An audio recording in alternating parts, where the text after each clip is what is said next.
Les États-Unis ont échoué en voulant évacuer des milliers de bébés vietnamiens dans des avions militaires.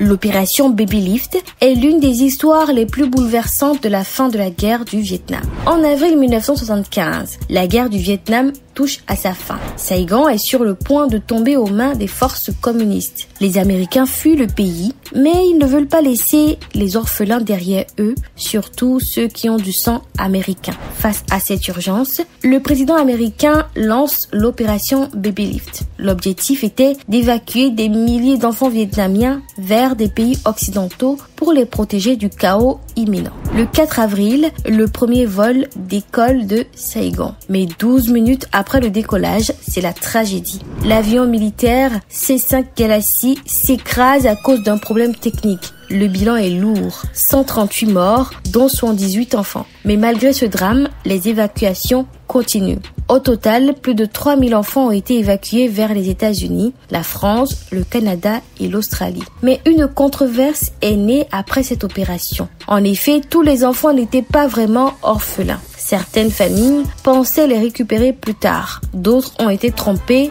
ou n'ont rien signé. Des ONG et des civils comme Robert Macaulay mobilisent des ressources pour accélérer les évacuations. Des enfants ont été envoyés dans des pays qu'ils ne connaissent pas, dans des familles qui n'ont pas choisi. Certains ont grandi sans jamais connaître leur histoire. Aujourd'hui, ils ont plus de 50 ans. Beaucoup cherchent leurs origines, leur famille biologique et leur histoire.